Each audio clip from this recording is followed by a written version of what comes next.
దేవుడు మనల్ని కావాలనుకున్న దేవుడు మనల్ని రక్షించడానికి క్రీస్తును నియమించి క్రీస్తు ద్వారా మనకి రక్షణను మరి సంపూర్ణంగా సిద్ధపరిచాడా అంటే సిద్ధపరిచాడు. అలాగే దేవునిచే నియమించబడిన యేసుక్రీస్తు తనకు అప్పగించబడిన పనిని ఆయన సంపూర్ణంగా నెరవేర్చాడా లేదా? జగత్తు పునాది వేయబడక మునుపు నీవు నాకు అనుగ్రహించిన పనిని నేను సంపూర్ణంగా నెరవేర్చాను అనేసి యోహాను సువార్త 17వ అధ్యాయంలో ఆయన తండ్రికి ప్రార్థన చేస్తున్నాడు. ఈ లోకంలో జీవించిన కాలంలో మనం పరిశీలన చేస్తే నేను నా తండ్రి పని మీద ఉండాలని మీరు ఎరగరా అంటాడు. నా తండ్రి పని నెరవేర్చుటయో ఆయన పని తుదిముట్టించుటయో నాకు ఆహారం అంటాడు. అలాగే దేవా నాకు ఒక శరీరాన్ని అమర్చావు, ఇదిగో నీ చిత్తాన్ని నెరవేర్చడానికి నేను వచ్చి ఉన్నాను అనేసి ఆ దేహాన్ని క్రీస్తు పనికి అప్పగించాడు. ఆఖరిలో యేసుక్రీస్తు తండ్రికి ప్రార్థన చేస్తా, తండ్రి నీ చిత్తమైతే ఈ గిన్నె నా యుద్ధ నుండి తొలగింపు, ఆయన నా చిత్తం కాదు మీ చిత్తమే నా యుద్ధ సిద్ధించును దాకా అన్నాడు. యేసుక్రీస్తు ఈ లోకంలో జీవించిన కాలంలో ఆయన మనం పరిశీలన చేస్తే పరిచారము చేయించుకుంటకు రాలేదు, కానీ పరిచారము చేయుటకు అనేకులకు ప్రతిగా ప్రాణ విమోచన క్రయగనముగా తాను అప్పగించుకుంటానికే వచ్చాడు. వచ్చిన ఆయన మరి అప్పగించుకున్నాడా, పని పూర్తి చేశాడా అంటే సమాప్తము అయినది అన్నాడా? సమాప్తము చేయుటకు నువ్వు నాకు ఇచ్చిన పని సంపూర్ణంగా నెరవేర్చి భూమి మీద నిన్ను మహింపరిచితిని అన్నాడా? అన్నాడు. అంటే మనకి దేవుడు క్రీస్తును రక్షకుడిగా నియమిస్తే క్రీస్తు మనకి రక్షణను సిద్ధపరిచాడా లేదా? ఇంకా కొంత బ్యాలెన్స్ ఉందా? రక్షణ సిద్ధపరచవలసినటువంటి పని ఉందా అంటే రక్షణ సంపూర్ణంగా సిద్ధపరిచేశాడు. అంటే యేసుక్రీస్తు టోటల్గా రక్షణ సిద్ధపరిచాడు. మరి ఇప్పుడు మన పని ఏంటి అంటే సంఘానికి ఏమైనా పని అప్పగించాడా? క్రీస్తు వారుగా ఉండటానికి పిలువబడిన వారికి ఏమైనా పని అప్పగించాడా? అంటే నేటి క్రైస్తవుల యొక్క బాధ్యత ఏంటి, మన పని ఏంటి, ఇది మనం తెలుసుకోవాల్సిన అవసరం ఉంది. అయితే యేసుక్రీస్తు మనలను రక్షకులుగా నియమించాడు. క్రీస్తు లోకానికి వచ్చి ఆయన సిద్ధపరిచిన రక్షణను మనం పొందుకోవాలంటే ఎలా పొందుకోగలము? ఏం చేయాలి? ఏది రక్షించుతుంది? రక్షణ కలిగజేయటానికి దేవుని శక్తి దేంట్లో ఉంది? దేనిని ప్రకటించాలి? ఇది మనం అందుకనే శిష్యులకు అప్పగించాడు ఆ పని. అంటే శిష్యులకే కాదు మనకు కూడా అప్పగించినట్టు యేసుక్రీస్తు శిష్యులకి అప్పగించాడు. ఏమని అప్పగించాడు? మార్కు 16:15-16లో మార్కు 16:15-16 మీరు సర్వలోకానికి వెళ్ళండి, సర్వ సృష్టికి స్వార్థ ప్రకటించండి, నమ్మి బాప్తిజం పొందిన వాడు రక్షించబడతాడు, నమ్మని వానికి శిక్ష ఉంది. అంటే మీరు కూడా ఏం చేయాలి? మీ బాధ్యత ఎంత? రక్షించాలి మీరు.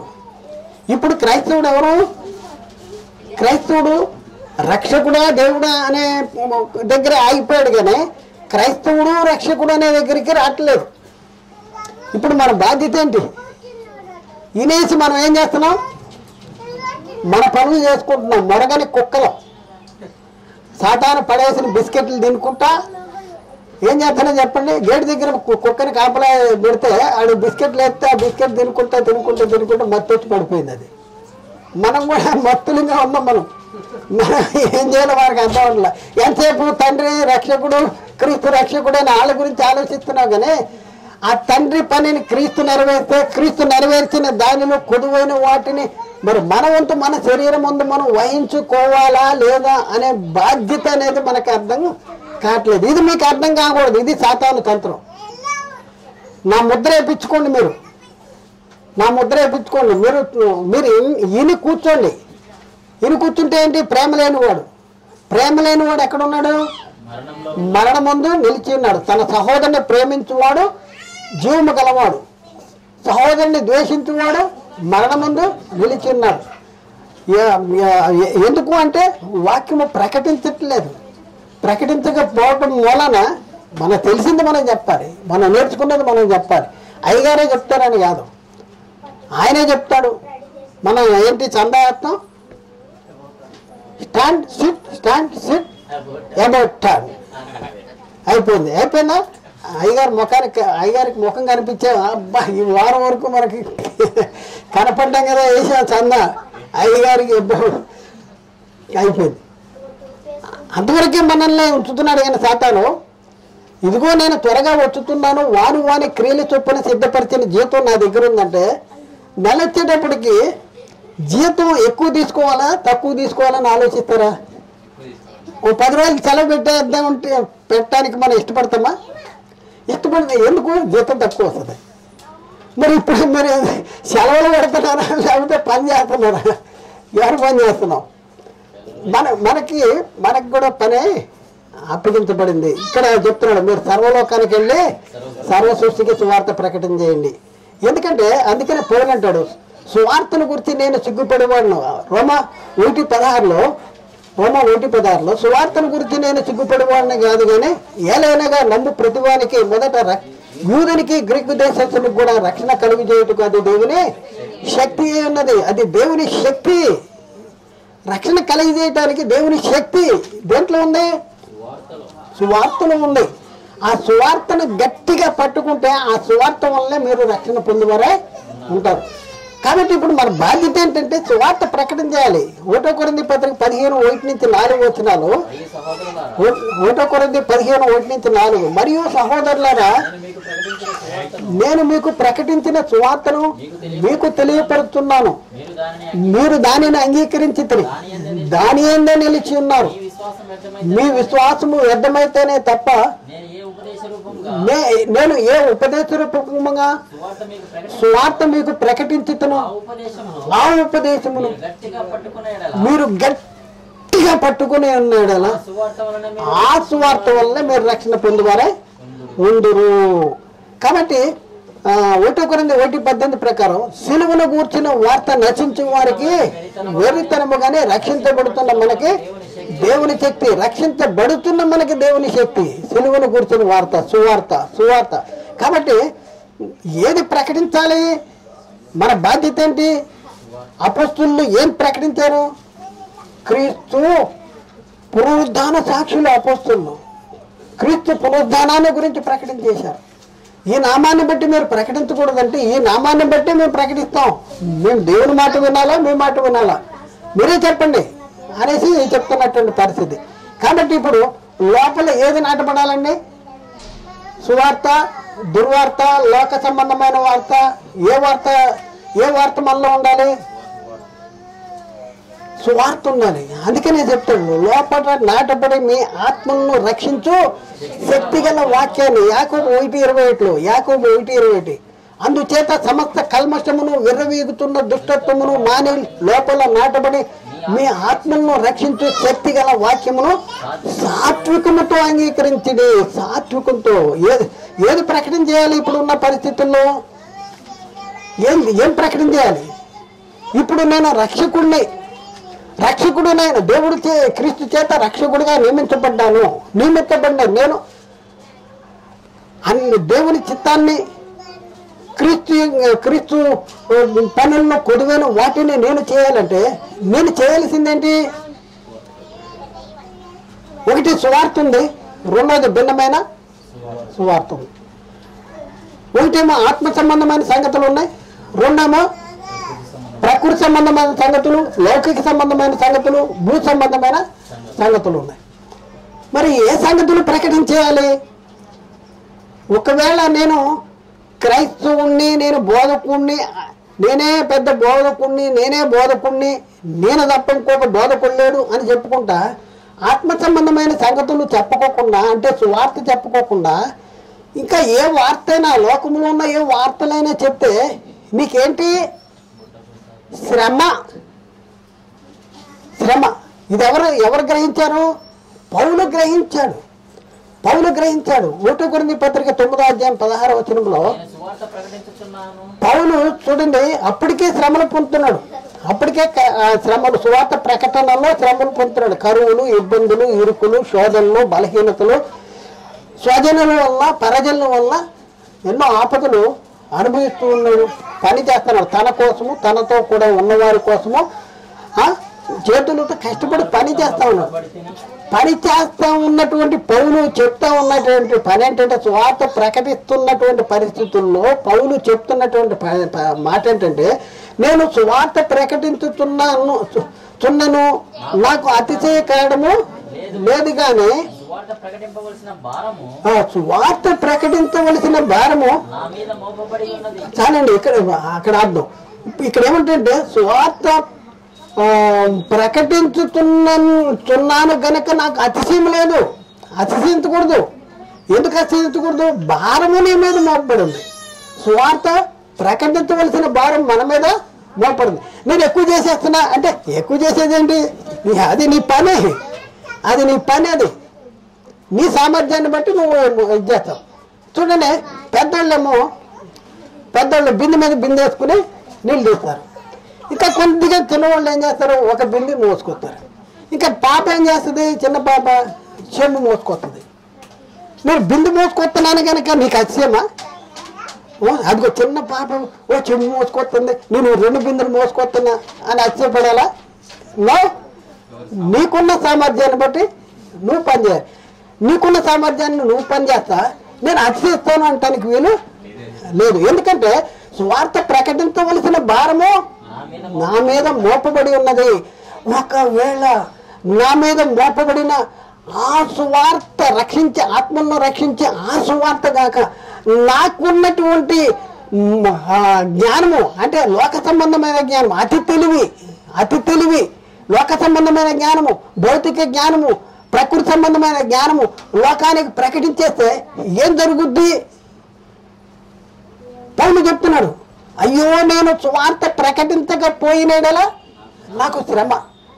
ఆల్రెడీ ప్రకటించేది ఏంటి? సువార్త ప్రకటిస్తూ ఒకవేళ సాతాను డైవర్ట్ చేసేస్తాడేమో. వీళ్ళ కొద్దిగా పైకి రాగానే, డబ్బులు రాగానే, జనాలు పోగానే ఇక దొరలు అయిపోతారు. వీళ్ళు దొరలు, కార్లు, మిద్దులు, మేడలు, ఏసీలు వచ్చేయగానే దొరలు అయిపోయి వీళ్ళు సువార్త కాకుండా వీళ్ళని సంభ్రమాశ్చర్యాలు కలిగించటం కోసం లోకంలో ఉన్న సంగతులు చెప్తారు. ఆ సంగతులు కూడా దేంట్లో? ఏషియా గ్రంథము, ఎజ్కేలు గ్రంథము, ఇర్మీయా గ్రంథము, సామెతల గ్రంథం. ఇవి క్రైస్తవులకి కావలసినటువంటి అపోస్తులు ప్రవక్తలు వేసిన పునాదిలో ఉన్న సంగతులు కాదవి. మోసం చేస్తున్నాడు. బైబిల్లో చూపించి బైబిల్లో చెప్తున్నట్టు మోసం చేస్తూ ఆత్మ సంబంధమైన సంగతులు కాకుండా, సువార్త సంబంధమైన సంగతులు కాకుండా లోకంలో ఉన్న సంగతులన్నీ చెప్పేసి ఇదిగో దేవుడు వాళ్ళని అలా చేసేసి చెప్పించాడు, దేవుడు మిమ్మల్ని కూడా చేపిస్తాడు. ఈ రకంగా ఏం చేస్తాడు? లౌకిక సంబంధమైన సంగతులు. పౌలు అందుకనే చాలా స్పష్టంగా అందుకనే అంటాడు, అందుకనే బైబిల్లో రాయబడింది ఏంటంటే, బోధకులమైన మనము మరి కఠినమైన తీర్పు పొందుతామని మీలో అనేకులు బోధకులు కాకుండా. ఇక్కడ అదే చెప్తున్నాడు పౌలు, అయ్యో నేను స్వార్థ ప్రకటించకపోయిన నాకు శ్రమ. ఆల్రెడీ స్వార్థ ప్రకటిస్తున్నాడు. ప్రకటించే ఆ సువార్తలో భిన్నమైన సువార్త కలిగితే, ఒక సంబంధమైన సంగతులు చెప్తే శ్రమ అనేసి చెప్తున్నాడు. కాబట్టి ఇప్పుడు సువార్త ప్రకటించే వారి యొక్క విశిష్టత చాలా ఉన్నతమైనది. ఈ వాక్యము మనలోంచి వాక్యము బయటికి వస్తుందంటే ఒక అగ్నిలో ఉన్నటువంటి వాళ్ళని ఏం చేస్తుంది? బతికిస్తుంది. నశించే వారికి మరణార్థమైన మరణపు వాసనగా ఉంది. అదే జీవించే వారికి జీవార్థమైన జీవపు వాసనగా ఉంది. మనం మాట్లాడే మాటలు ఎలాంటి మాటలు? సామాన్యమైనవి కాదు. నువ్వు నిజంగా సువార్త ప్రకటించేవాడు అయితే నీవు ప్రకటిస్తున్నటువంటి సువార్త యొక్క విలువ, దాని యొక్క విశిష్టత ఏంటంటే, ఆ సువార్త ఉన్న వ్యక్తిలో ఏం జరుగుతుందంటే జీవించే వారికి జీవపు వాసనగా ఉంటుంది. చనిపోయే వ్యక్తికి యాక్సిడెంట్ అయిన వ్యక్తి గౌక్కున ఆక్సిజన్ తెచ్చి పెడితే ఎంత ఇదిగా ఉంటుందో అలాంటి పరిస్థితి అన్నమాట. కాబట్టి రక్షించే పరిస్థితి. 2 కొరింథీ పత్రిక 2:14-16 వచనాలు. 2 కొరింథీ 2:14-16. మా ద్వారా ప్రతి స్థలమందును క్రీస్తును గూర్చిన జ్ఞానం యొక్క సువార్తను కనపరచుచు ఆయన యందు మమ్మను ఎల్లప్పుడూ విజయోత్సాహముతో ఊరేగించుతున్న దేవునికి స్తోత్రము.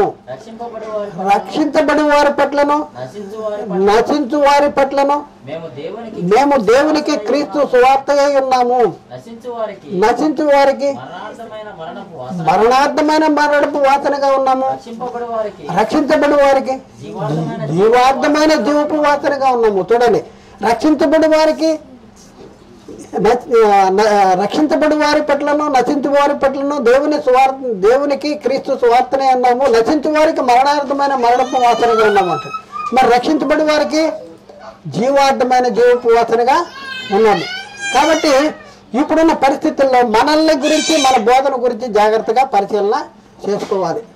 ఏదో చెప్తున్నాము, జనాల్ని మాయ చేస్తున్నాము, జనాలను తప్పిట్లు కొట్టేస్తున్నారు, జనాలు ఇదిలేసేస్తున్నారు అనేసి ఉప్పొంగటం అనేది చాలా భయంకరమైనటువంటి భ్రష్టత్వం.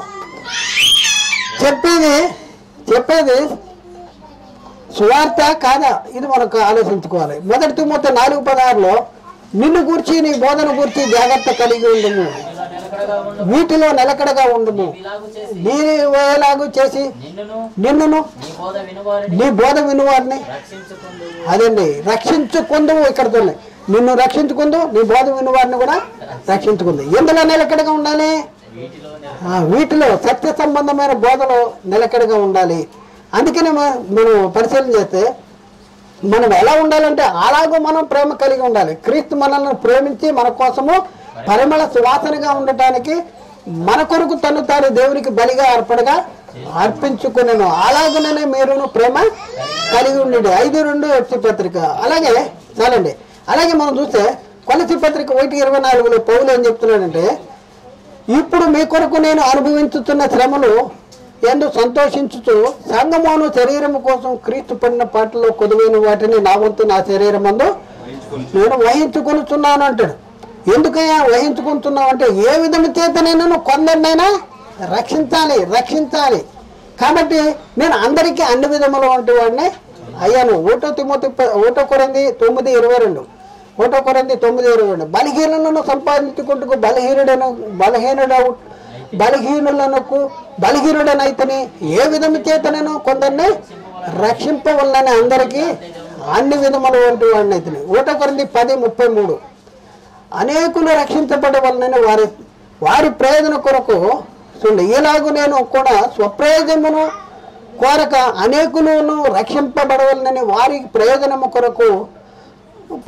కోరుచు అన్ని విషయముల్లో అందరినీ సంతోషపెట్టుతున్నాను. కాబట్టి ప్రియులారా, మనం ఏం చేయాలి?